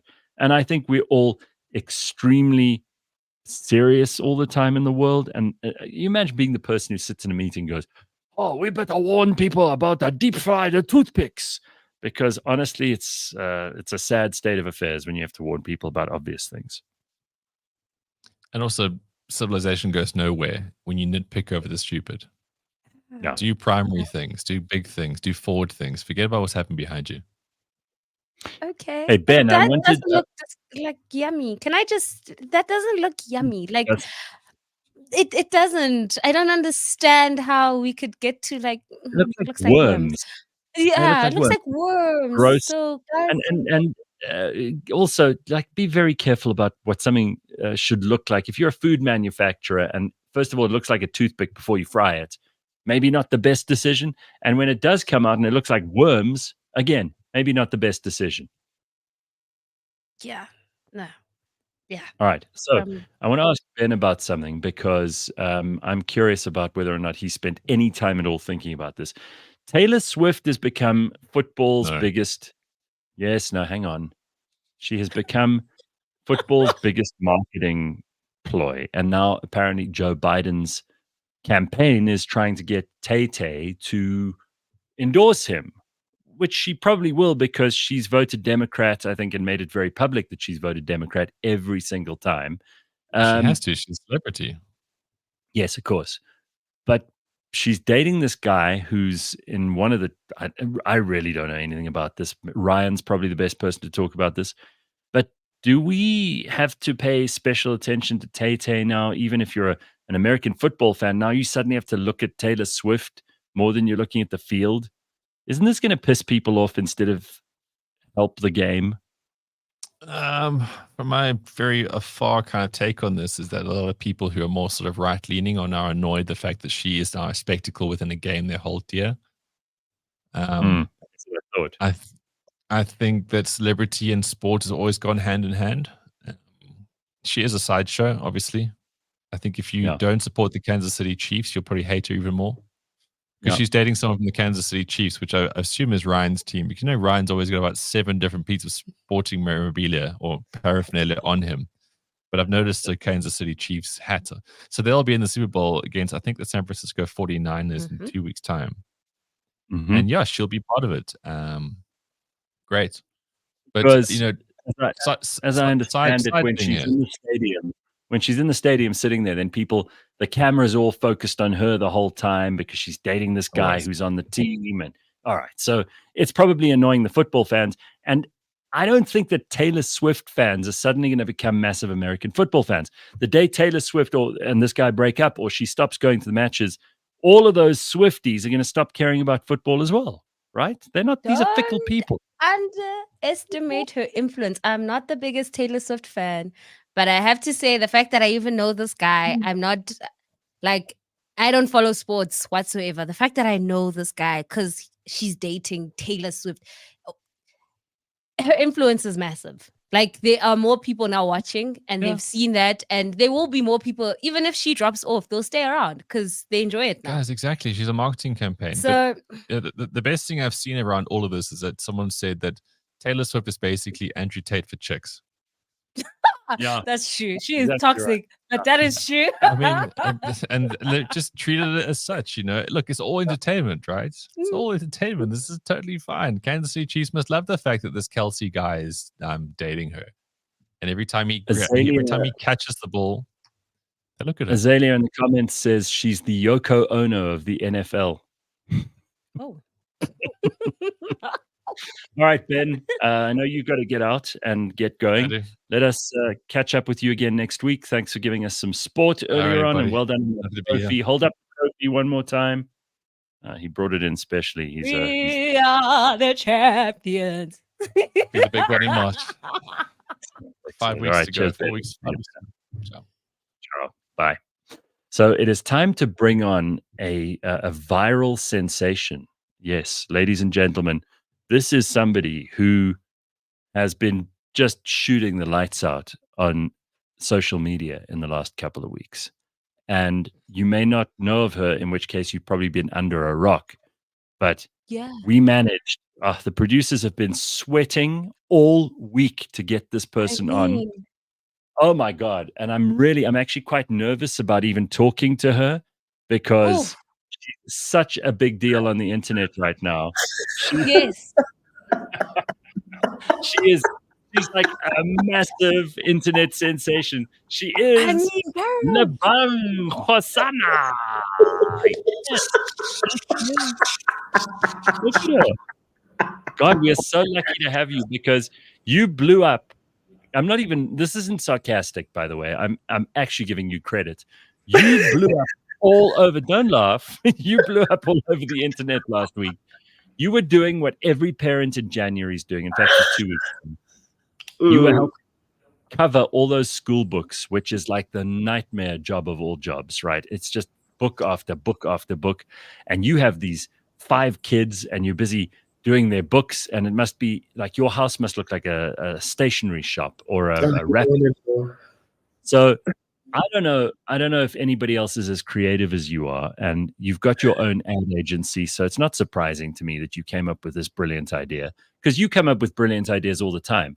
But everybody on the internet in South Africa was suddenly sharing your stuff because you took Checkers, those bags, and you used them as covers for the books. And everybody else said, "Oh, that's a brilliant idea. Why didn't I think of that?" Firstly, you guys are hilarious. Like, it's just been so busy. Oh my gosh, like my PA has just been struggling to find time for me to do Cliff Central. But yeah, we made it. Hey guys, how's it going? Gareth, honestly, like I was just looking at how many freaking bags are just piling up. I kid you not, it wasn't even like a grand plan. I wasn't like, how am I gonna do this? Cha-la-la-la-la. I just looked at those bags and I was like, it's either I throw these things away or I just find a way to just like give them life again. And ironically, I'd actually ordered my kids' school covers and they were out of stock. So I ordered them online and they were out of stock. So I was like, okay, well, I still need to cover the book somehow. So yeah, it just kind of fate happened in that way that I was able to do what I did. And yeah, viral sensation, that's me. Brilliant. Even featured, I'm looking at the story in Bona magazine. How's this? Bro, have I made it? What am I going to do with all this fame? Gareth, teach me. I don't know how to handle this. No, man. How does your LinkedIn profile look? Yes, look, the LinkedIn profile has re-upped. You know, yesterday's price is not today's price. I'm charging triple. But it's been lots of fun, but it's been interesting as well just to see like people's reactions. Like 70% of people are like, that is the stupidest idea I've ever seen. Why would you do anything that's silly? And I'm like, well, to each his own, you know. It's mainly like parents and teachers that are really vibing with it because it just kind of makes sense. You know, we kind of we realize that there's nothing new under the sun. I remember growing up and we'd use like old newspapers sometimes. Yes. We'd use all sorts of things to cover school books. You know, it is what it is. So yeah, it's just been pretty fun just to have all this genius. time. You know, I think it's genius because that brown paper that they use for those bags is almost the same as the brown paper that they tell you to cover the books in anyway, which you would have had to buy. And they're supplying you with these packets. And if you can fold them nicely and use a bit of sticky tape, you've done all the work and you've saved all the money. It's brilliant. It's genius stuff. So 100%. I know we're making fun of the going viral because you've done this before with other stuff, but I think it's actually genius. And screw those 70% of people who think it's stupid. Who the fuck do they think they are? Yeah, no, screw them the long way. But Checkers was actually very kind as well. They naturally did hit me up and they called me and they're like, oh my gosh, we love your work. Can we work some more? I was like, yeah, definitely. So it wasn't just like an exercise for social media. Like now we're actually in talks of doing way more cool things together, which ultimately the earth is going to thank us for. So right. So win-win. Yes. Recycle and reuse. That's also sustainability, right, Lebang? This is going to be, 100%. Before you know it, you're going to be invited to Davos next year to talk about sustainability. You watch. I'm going to be that guy. And remember last year, I told you guys that I started like composting or blah, blah, blah, blah. So clearly, like, you know, it's calling me, you know, this whole energy is like, it's like clearly up my alley. It's something that I should really just be looking into more seriously. But yeah, man, it is what it is. Like, it's just another week. How's school going for all of those multitudes of children in your house? Do you hear anything in the background? No, because they're at school. Yes. Woo! It's been great. It's been awesome. Nobody's bothering me during the day. I've got time to actually work. I can just like focus on what I need to do.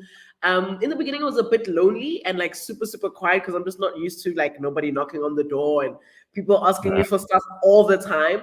But it's been really good for them. I mean, 3 out of the 6 are now in school. So this is great. I'm very, very excited. They come home and their personalities are just like, you know, they've got friends now, they've got conversations, they want to do sleepovers and parties and blah, blah. I'm just like, oh, who are you people?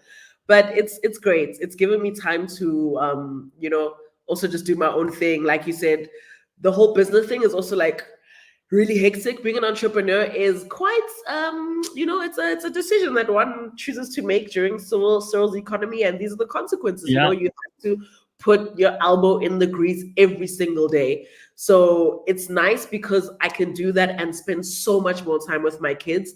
But I mean, it is what it is. It is what it is.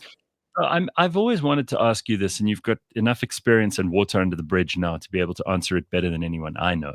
Sure. With kids of different ages, and all of them have different personalities, so there's no hard and fast rule here.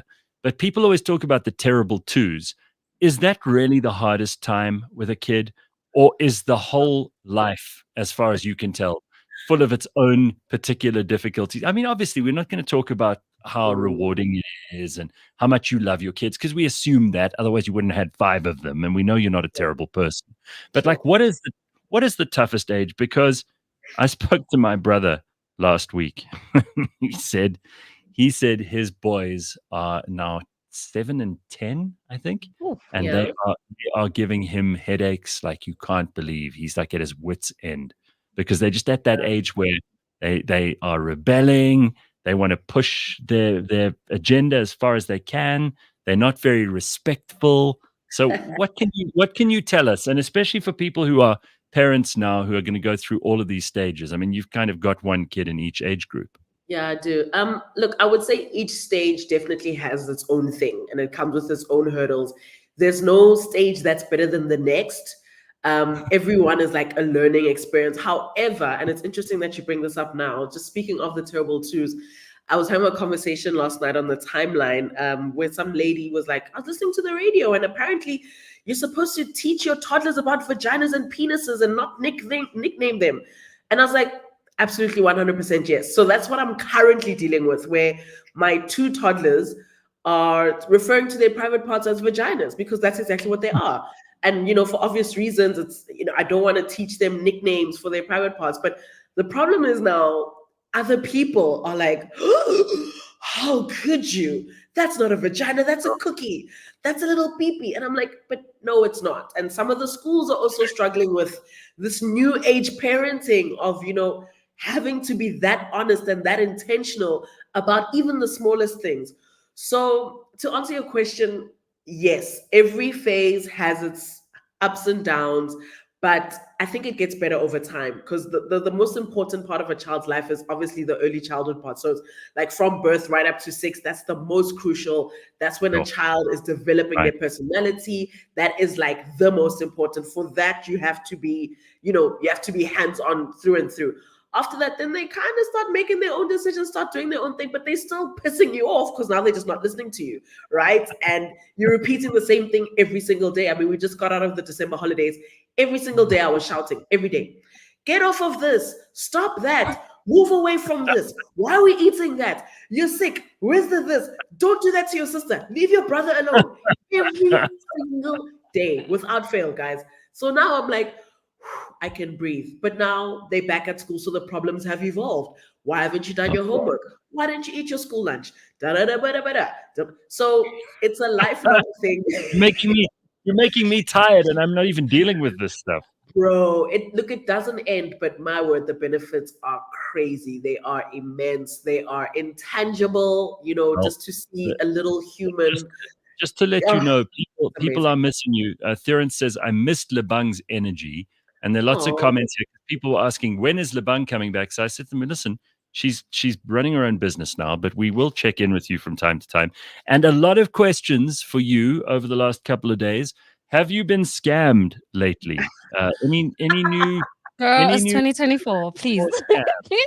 New year, new me. I am unscammable. That is what is actually happening right now. I still get the SMSs saying, click here for what. I'm like, I know exactly what this is. I see you trying to scam me. I'm not here. I'm not busy with a last year things. Guys, I'm a new person. I'm refreshed. I'm an entrepreneur. I'm a creative mom-entrepreneur right now. So that's the hat that I'm rocking. I can't be caught slipping, caught scammed. Nah. That's the old me. And that is my... Yes. This is your LinkedIn picture. We were all comparing our LinkedIn pictures earlier, and yours is the most professional. Yours and Simpiwe's look the best. Thank you. That's my LinkedIn, that's my Twitter, that's my Instagram. I'm the same everywhere. But is Ben still in the building? Because I actually did want to holler at him and say, Ben, since I got to Cliff Central, what I've been trying to do is to get a photo shoot together. I've got emails as proof. I was like, guys, let's get a photo shoot together. Gareth needs updated pictures. Everyone's like, yeah, we'll do it. Yeah, we'll do it. Yeah. After the 7th month of yeah, we'll do it. I was like, you know what? It's my fault. It's going to happen. I can tell you this now. After today's show, after Ben's roasting to Gareth about his LinkedIn picture, it is going to happen. I can assure you. Putting together proposals and having to find a picture of Gareth. I'd go to Google with instant stress because I just knew I'm not going to find jack shit. I'm just going to find some old ass things that are just not going to work. I had to Photoshop some of them. I know for a fact that I have not done a photo shoot for ages, but we do a goddamn picture every day with our guests and shows. So there's always something new. It's always updated. I just don't think about these things. That's why, thank God, there are people who do think about them. Otherwise, it would never happen, right? Yeah, no, for sure. It's not for you to think about it. It's us, the people around you. It's the team that's supposed to say, okay, cool. We need this. We need this. We need that. Yeah. But it's all good. Here's a comment from Carl, who's obviously missed you too. I bet Lebang will vote ANC this year. She loves a good scam. You got me. You got me. It's between ANC and MK. I'm still trying to decide which is the worst, which is the devil I'm rather going for.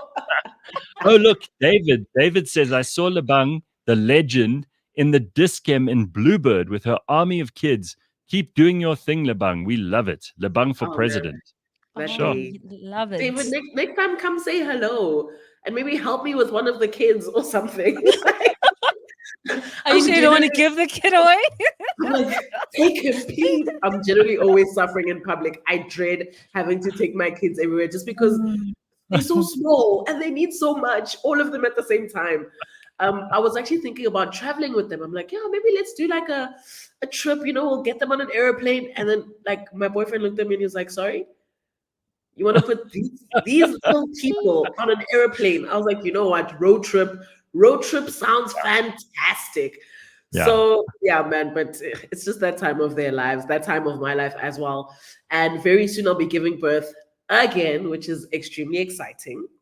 So baby number 6. I'm just like adding, adding and growing the soccer team. So I've got like, I think 10 more weeks of pregnancy. Then I think I'll be done. Then I think maybe then I'll be, done with kids. Well, maybe. Thank goodness, because you and Elon Musk, there are only a few people who are having like a lot of kids these days. So at least there are still some families that are, and for the kids who grew up in these big families, I'm always a little bit jealous of them because I love my brother and sister, but there's something very cool about having like 4 or 5 brothers and sisters. I think that must be fun. Besties for life. Like, I know I'll never be lonely. I know when I have at least one of them is going to fucks with me for life. At least one. One is going to be like, okay, I'll change your nappies when you're 100, mom. It's fine.